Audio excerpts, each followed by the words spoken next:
Wolves up and go Red Wolves. I know just before we talked about the Thursday night game, which is a great fit for any home, any household, any group of friends or colleagues on ESPNU on a Thursday night. Maybe also consider October 26th, which is Texas State, November 16th or November 23rd, Coastal, and then Georgia Southern. Who knows? Maybe we'll get some coverage on those on ESPN Go. I don't know if that's been announced yet. Or a road trip to Jonesboro. Come to the game in person. Why not? So, just throwing that out there. Can you believe it? Here we are at the end. Additional video to talk about the Action Research proposal poster for our final project. But it's not just any kind of poster, right? First of all, it's very important to take a look at that handout and don't just rush into the template to start dumping sections in there, right? So first of all, from the handout, page 1. For this course, the Action Research proposal poster presentation will be done virtually by sharing posters, which is a PDF rendering of the 36 by 24 inch PowerPoint slide template on Blackboard. While it may seem very strange to utilize a PowerPoint slide, and right, you're going to see the 20% size down in the slider because of how big that thing is, right? This functions essentially the same way as any other costly software like Publisher or things like that. Well, since you have free access to Microsoft Office, using the PowerPoint slide in this manner provides really the same features essentially as Microsoft Publisher. Much quicker interface with fewer whistles and bells, but it's pretty much the same. So then all you need to do is save as in PDF format once you're all done working on it. And then this has the added benefit of preserving the resolution for potential poster-sized printing, if any relevant venue exists that we can use it for. So completing this poster assignment will involve two essential components. First, the candidate will need to utilize any relevant feedback from the professor and/or academic assistant on their weekly Action Research proposal sections, which of course were handed in modules 2 through 6. Either Blackboard assignment feedback or from various email exchanges and Q&A back and forth, which I really hope you have been doing, because that's what gets you through the little roadblocks, right? If you haven't been reaching out yet with those questions through your A-State email, please sit down, hammer out those questions to us. We want to hear from you. Second, need to make some careful and strategic decisions about which content and how much narrative under the various sections to utilize on the poster itself. Here's a good rule of thumb. Approximately 10 double-spaced pages in a Microsoft Word document will fill a poster template about this size.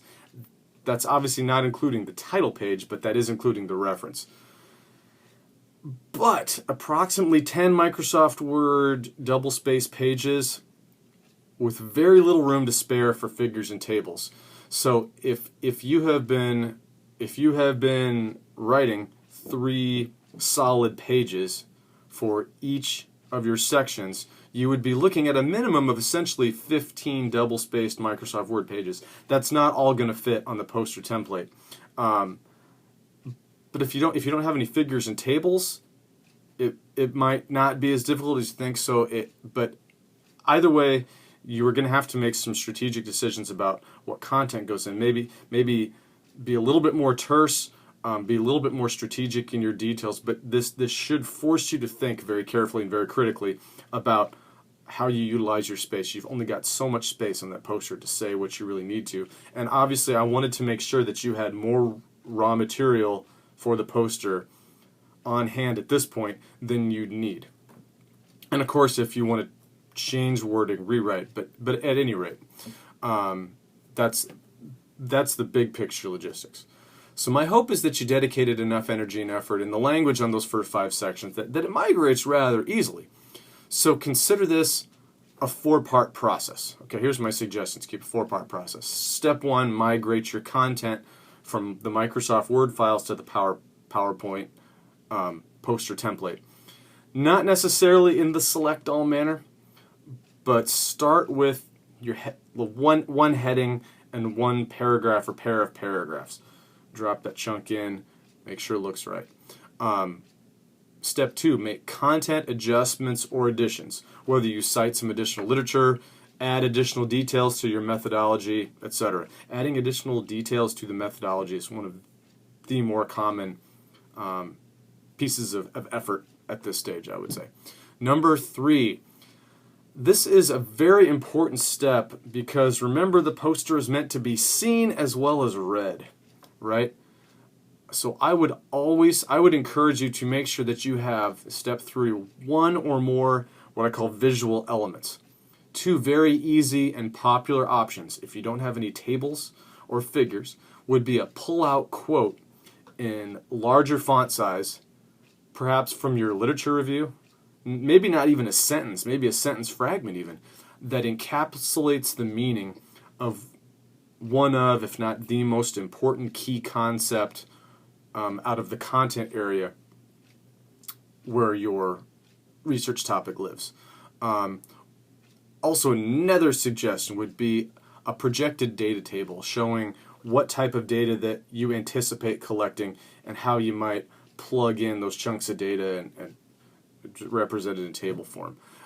One or more visual elements so that that entire poster isn't just all text. Now, don't go grabbing clip art or pictures or things like that that are fluff. You can't add something that's fluff. You can't add something that's happy or ooh. You can't add that to a poster. It has to be functional. It has to matter, and something that's more visual, that catches the eye, that breaks up all that text. It's got to further our understanding of the topic in the sense that it's one or more pull-out quotes that's the most important idea that you want the brain to have, or you want to devote space to a little visual element that helps us conceptualize your information visually as well as in narrative, things like that, right? So that visual element, it's really got to matter. It's taken up a chunk of space, so it's got to be important. And then step 4, finally, make your cosmetic adjustments. The balance of the columns, right? You don't want to leave white space on there. So maybe you've got a little too much in one column, not quite enough. So then, okay, let's copy and move 4 or 5 lines from one column over to the other. I do not have the columns linked to each other, like in a journalism type layout. So make sure you're watching those columns carefully. Also, think about your headings, the position of the title bar, the logos and stuff. You're probably not going to mess with that title bar because I think it's set up pretty well. You can make color changes if you want, like that's okay. Don't go overboard on color because you don't want the reaction to color changes or that shouldn't be the first thing you see is, whoa, that's a blue poster, right? The first thing that we should be seeing from kind of 20, 30 feet away is, ooh, there's some information on there. There's a big important quote on there. And then as I get closer, then I see the headings, and then we start reading the text. So that's kind of the overall experience. But don't go overboard on something like that because that can be a turnoff to a visual customer. Okay, so let's talk a little bit more about moving content from Microsoft Word to PowerPoint itself. It's very easy because these programs are the same, really. They speak the same language. If you attempt to move your text from a third-party piece of software, from Google Docs or something like that into PowerPoint, I have no idea what the font even or the formatting is going to look like. But if you bring it from Microsoft Word software into Microsoft PowerPoint software, it should look exactly the same. Only thing you'd be dealing with is font size. And so you'll notice that I have that font size set pretty specifically in the PowerPoint template because that font size has to be pleasing to the eye at a certain distance. Let's turn our attention to the template file for the poster, and I want to draw your attention to a few more key aspects of this of this poster template, and I've got this is a bit of a laundry list, but it's because this is a very unusual type of template compared to all my other courses, right? So first of all, remember this is a giant PowerPoint slide. It's 36 inches by 24 inches. It's not a piece of paper. It's giant. So that's why you'll notice that it says like 30%, 20% size at the bottom, right? This is intentional. This is to preserve the resolution of the file. You can't take a 8.5 by 11 size thing and stretch it out and it's all going to pull apart, right? So this is going to mean on your computer you're going to have to zoom in and scroll up and down and right and left. You're going to be moving all around. Second, you can adjust the headings and the subheadings as necessary. You can make it very much parallel to your weekly sections that you handed into Microsoft Word, or you can change it. Third, as I said before, the text does not wrap. It does not jump from the bottom of one column to the top of that one automatically. You'll notice this as you hit the bottom of a column, your text is going to drop off the bottom. It's still there, but it's just the field isn't big enough to show it. So watch out for this very carefully. I have the headings implanted at the top of those columns in a manner that I think is the best guess for how you're going to fill that in and be pretty close to the bottom, but you might need to make a little bit of moves from one column to another. Fourth, the borders are set around the columns. You'll see this. You'll see the four boxes. They're set there so that you can see them, and that way you'll be able to see the extent of those text fields. If I didn't have those borders on there, you might not necessarily know what visual space your text field is going to go. So I wanted you to have that visual reference. Now you can remove that border if you want. You could adjust to a 3-column approach. You could take out a column and move them. That's fine. But those boxes around the different areas are not required. They're there to give you a visual, sort of some visual boundaries so you know where your text is going to go. Fifth, regarding that title bar, make sure to add that important info at the top of that title bar so we can see who you are and where you are and what this is all about. Those of you that are working on an EDS degree, obviously make sure you've got your MSE or your MEd or your MS, letters with your name. Why not? That middle initial sounds awfully professional. Don't forget that title, what grade level teacher, at the name of your school or district. And of course, since many of us are from far and wide, right? Don't forget the community and state too. Sixth, as you put content in place, be very mindful of the bold headings and make sure you have the wording adjusted to your sections. Make sure you have all your contact moved, feedback accounted for, that you've made content additions if there was an area that was lacking enough detail, right? Don't lose those references. Make sure that all those references are down in the bottom right corner. Seventh, yes, you can adjust the font size. I would really caution you against this though, because you don't want that font to be too small or too large. Too small a font size says you packed too much into the poster and you didn't think critically about what really mattered. Too large a font size says you didn't do enough, and so you stretched out that font size to make the poster look full. So that's why I have the font size on the poster set at 18-point font size. That sounds awfully weird because we're used to talking about 12-point, 12-point, 12-point in a Microsoft Word document, but we're talking about a poster here, right? So 18-point font size.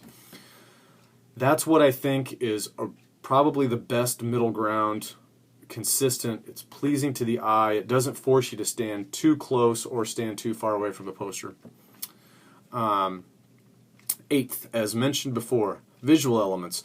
Draw some inspiration from my poster example, but do what's best and what's right for your poster and yours. A pull-out quote or two. It's a very, very quick way to go, but what I think is even better, though, is a table that captures the format or the process or the logic behind your data analysis. Like you saw on my poster example this week in Module 7. I would highly suggest that you make that table in Microsoft Word first and then paste it in. It's very easy to select that table in Microsoft Word, make it look the way you want, copy that table, paste it into PowerPoint. Now sometimes when you do that, PowerPoint will change the color scheme or the way the lines look and stuff like that, but information-wise, size-wise, number of cells and everything, I think it's easier to work with that in Microsoft Word.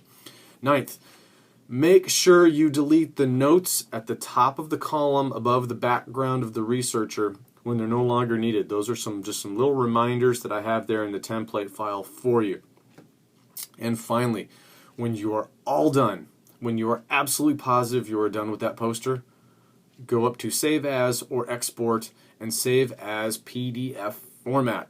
When you hand this in on Blackboard under the 7.3 portal, submission portal on the Module 7 activities, it will need to be handed in PDF format in order to grade it. Please do not leave any aspect of the poster unfinished, any inconsistent formatting elements, large blocks of white space, things like that. And then save your PDF file, and you are good to go. Again, keep me posted throughout the week, or possibly throughout the 2 weeks if you are looking at this video at the beginning of Module 6 as well. If you have any format-related questions or layout-related questions, if you're not used to working with the PowerPoint slide in this manner, don't worry, you're not going to break it, especially if your content is already in those Microsoft Word files from sections 1 through 5. So you'll be fine. I'll do the best I can. Our academic assistants do the best they can. Ultimately, don't be afraid to experiment a little bit with your layout. Try new things on the poster. It's a canvas. Play around on that canvas. You've already got your raw material designed, so play around with it. But save often, and you also can't go wrong with saving a duplicate version of your poster if you try to make some sort of radical change, and then you can preserve older versions that way. Can't wait to see how these go. Bravo, I say, and wolves up.